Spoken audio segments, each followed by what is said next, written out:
Bismillahirrahmanirrahim. Assalamualaikum warahmatullahi wabarakatuh. Perkenalkan, nama saya Rizkawati dari Prodi Manajemen Sekolah Tinggi Ilmu Ekonomi Makassar Maju. Di sini saya akan memaparkan materi yang berjudul Etika Pelaku Bisnis. Dan selamat menyaksikan.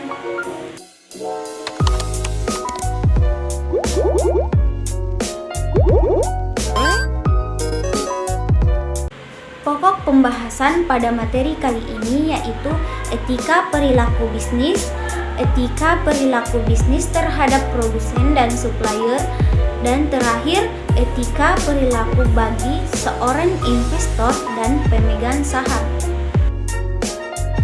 Etika perilaku bisnis.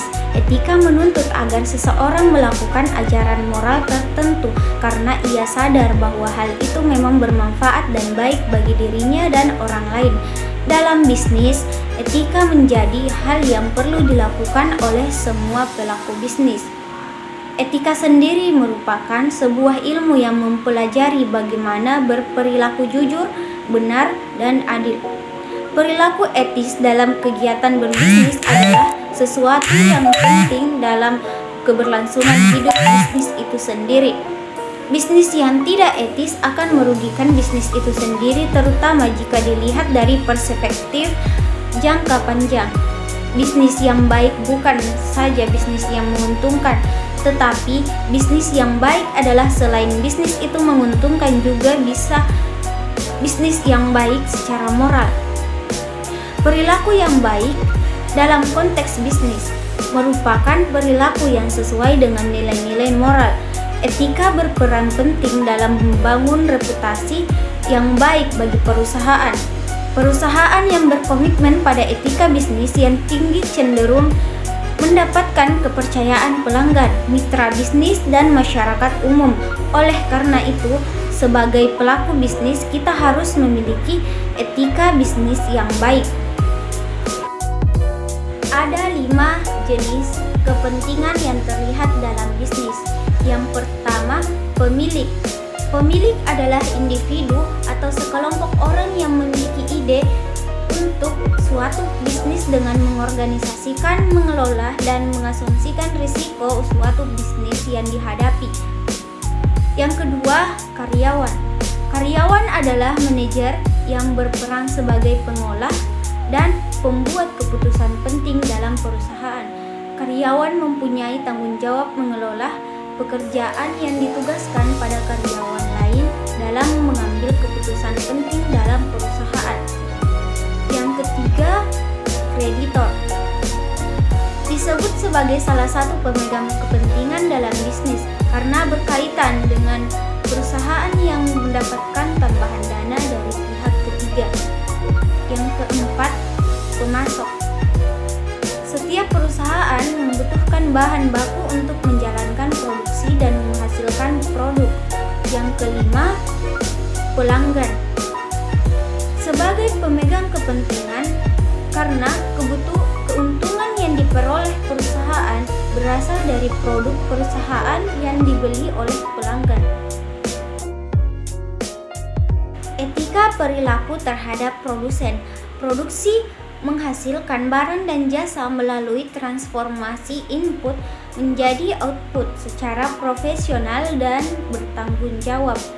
Produsen memiliki kewajiban untuk memastikan produknya aman bagi konsumen dan memperhatikan kepentingan masyarakat dengan menciptakan lapangan kerja, memproduksi kebutuhan dasar dengan harga terjangkau. Produsen juga harus memperlakukan sumber daya manusia sebagai aset perusahaan dan memanfaatkan teknologi dengan bijaksana. Etika perilaku supplier.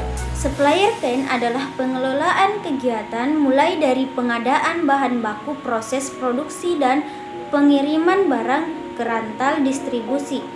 Sebagai pemasok, mereka harus mematuhi jadwal pengiriman dan aturan main yang telah disepakati bersama. Beberapa pemasok yang mengabaikan etika dapat menyebabkan kelangkaan bahan baku dan kenaikan harga.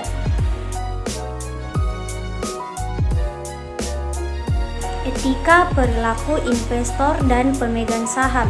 Pemegang saham sebagai pemilik modal memiliki hak dan tanggung jawab atas perusahaan sesuai dengan peraturan perundang-undangan dan anggaran ajaran dasar perusahaan.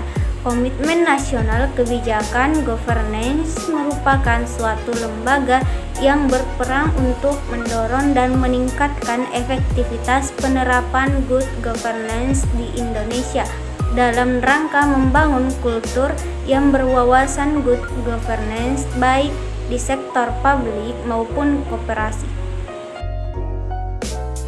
Dalam melaksanakan hak dan tanggung jawab, perlu diperhatikan beberapa prinsip-prinsip. Yang pertama, pemegang saham harus menyadari bahwa dalam melaksanakan hak dan tanggung jawabnya harus memperhatikan juga kelangsungan hidup karyawan. Yang kedua, perusahaan harus menjamin dapat terpenuhinya hak dan tanggung jawab pemegang saham atas dasar asas kewajaran dan kesetaraan sesuai dengan peraturan perundang-undangan dan anggaran dasar perusahaan. Hal ini cukup penting mengingat pemegang saham merupakan salah satu unsur yang paling dipertimbangkan oleh perusahaan untuk memenuhi hak-haknya, karena kedudukan menetap sebagai pemilik usaha. Bahkan secara tegas dapat dikemukakan bahwa salah satu tujuan utama aktivitas bisnis adalah memenuhi hak pemegang saham.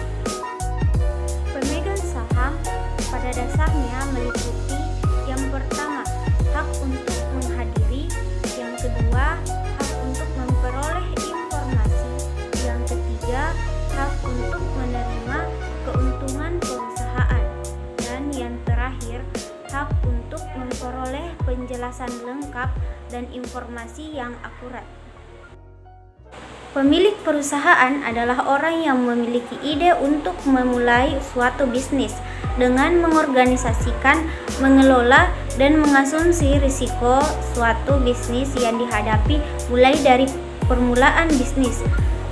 Dengan kata lain, pemilik perusahaan adalah orang yang berwenang untuk melakukan segala sesuatu terhadap usaha yang dimilikinya. Artinya, tindakan atau kegiatan perusahaan perwujudan dari perilaku pemilik perusahaan itu sendiri. Adapun tanggung jawab perusahaan terhadap karyawan menurut Ronald J. Ebert 2006, yaitu yang pertama, komitmen hukum dan sosial. Perilaku tanggung jawab secara sosial terhadap para karyawan memiliki komponen hukum dan sosial. Perusahaan dikatakan memenuhi tanggung jawab hukum dan sosialnya apabila karyawannya diberikan kesempatan yang sama tanpa memandang faktor perbedaan suku, jenis kelamin, atau faktor lainnya yang tidak relevan.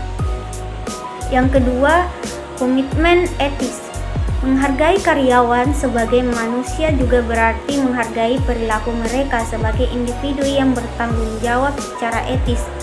Whistleblower adalah karyawan yang mendeteksi dan perusahaan mengakhiri tindakan perusahaan yang tidak etis, ilegal, atau tidak memiliki tanggung jawab sosial dengan cara mempublikasikannya. Sekian materi yang dapat saya paparkan. Wabillahi taufiq wal hidayah. Wassalamualaikum warahmatullahi wabarakatuh.